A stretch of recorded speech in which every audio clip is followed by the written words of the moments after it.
بسم اللہ الرحمن الرحیم۔ شروع اللہ کے نام سے جو بڑا مہربان نہایت رحم والا ہے۔ یا ایھا المزمل، اے محمد صلی اللہ علیہ وآلہ وسلم جو کپڑے میں لپٹ رہے ہو، قم اللیل الا قلیلا، رات کو قیام کیا کرو مگر تھوڑی سی رات، نصفہ او انقص منہ قلیلا، یعنی نصف رات یا اس سے کچھ کم، او زد علیہ ورتل القرآن ترتیلا، یا کچھ زیادہ اور قرآن کو ٹھہر ٹھہر کر پڑھا کرو۔ انا سنلقی علیک قولا ثقیلا، ہم ان قریب تم پر ایک بھاری فرمان نازل کریں گے۔ ان ناشئة اللیل ہی اشد وطئا واقوم قیلا، کچھ شک نہیں کہ رات کا اٹھنا نفس بہیمی کو سخت پامال کرتا ہے اور اس وقت ذکر بھی خوب درست ہوتا ہے۔ ان لک فی النہار سبحا طویلا، ان کے وقت تو تمہیں اور بہت سے شغل ہوتے ہیں۔ واذکر اسم ربک وتبتل الیہ تبتیلا، تو اپنے پروردگار کے نام کا ذکر کرو اور ہر طرف سے بے تعلق ہو کر اسی کی طرف متوجہ ہو جاؤ۔ رب المشرق والمغرب لا الہ الا هو فاتخذه وکیلا، وہی مشرق اور مغرب کا مالک ہے اور اس کے سوا کوئی معبود نہیں، تو اسی کو اپنا کارساز بناؤ۔ واصبر على ما يقولون واهجرهم هجرا جمیلا، اور جو دل آزار باتیں یہ لوگ کہتے ہیں ان کو سہتے رہو اور اچھے طریق سے ان سے کنارہ کش رہو۔ وذرنی والمکذبین اولی النعمت ومہلہم قلیلا، اور مجھے ان جھٹلانے والوں سے جو دولت مند ہیں سمجھ لینے دو اور ان کو تھوڑی سی مہلت دے دو۔ ان لدینا انکالا وجحیما، کچھ شک نہیں کہ ہمارے پاس بیڑیاں ہیں اور بھڑکتی آگ ہے، وطعاما ذا غصة وعذابا أليما، اور گلو گیر کھانا ہے اور درد دینے والا عذاب ہے۔ يوم ترجف الأرض والجبال وكانت الجبال كثيبا مهيلا،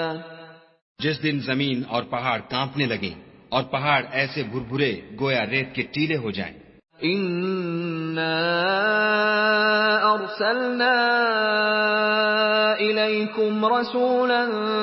شاهدا عليكم كما أرسلنا إلى فرعون رسولا، اے اہل مکہ، جس طرح ہم نے فرعون کے پاس موسیٰ کو پیغمبر بنا کر بھیجا تھا، اسی طرح تمہارے پاس بھی محمد صلی اللہ علیہ وآلہ وسلم رسول بھیجے ہیں جو تمہارے مقابلے میں گواہ ہوں گے۔ فعصى فرعون الرسول فأخذناه أخذا وبيلا، سو فرعون نے ہمارے پیغمبر کا کہا نہ مانا تو ہم نے اس کو بڑے وبال میں پکڑ لیا۔ فكيف تتقون إن كفرتم يوما يجعل الولدان شيبا، اگر تم بھی ان پیغمبر کو نہ مانو گے تو اس دن سے کیوں کر بچو گے جو بچوں کو بوڑھا کر دے گا۔ السماء منفطر به كان وعده مفعولا، اور جس سے آسمان پھٹ جائے گا یہ اس کا وعدہ پورا ہو کر رہے گا۔ ان هذه تذكرة فمن شاء اتخذ الى ربه سبيلا، یہ قرآن تو نصیحت ہے، سو جو چاہے اپنے پروردگار تک پہنچنے کا راستہ اختیار کر لے۔ ان ربك يعلم انك تقوم ادنى من ثلثي الليل ونصفه وثلثه وطائفة من الذين معك والله يقدر الليل والنهار، علم أن لن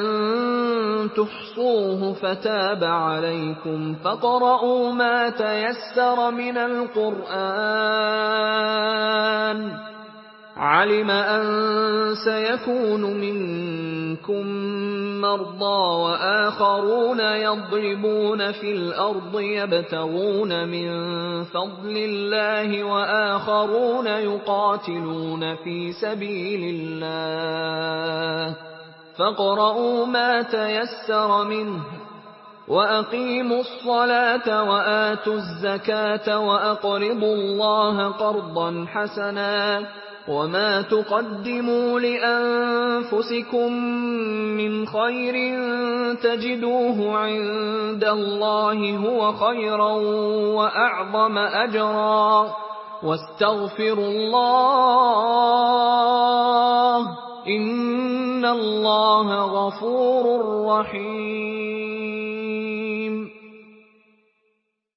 تمہارا پروردگار خوب جانتا ہے کہ تم اور تمہارے ساتھ کے لوگ کبھی 2/3 رات کے قریب اور کبھی آدھی رات اور کبھی 1/3 رات قیام کیا کرتے ہو، اور خدا تو رات اور دن کا اندازہ رکھتا ہے۔ اس نے معلوم کیا کہ تم اس کو نبھا نہ سکو گے تو اس نے تم پر مہربانی کی، پس جتنا آسانی سے ہو سکے اتنا قرآن پڑھ لیا کرو۔ اس نے جانا کہ تم میں بعض بیمار بھی ہوتے ہیں اور بعض خدا کے فضل یعنی معاش کی تلاش میں ملک میں سفر کرتے ہیں اور بعض خدا کی راہ میں لڑتے ہیں، تو جتنا آسانی سے ہو سکے اتنا پڑھ لیا کرو اور نماز پڑھتے رہو اور زکوٰۃ ادا کرتے رہو اور خدا کو نیک اور خلوص نیت سے قرض دیتے رہو، اور جو عمل نیک تم اپنے لیے آگے بھیجو گے اس کو خدا کے ہاں بہتر اور صلے میں بزرگ تر پاؤ گے، اور خدا سے بخشش مانگتے رہو، بے شک خدا بخشنے والا مہربان ہے۔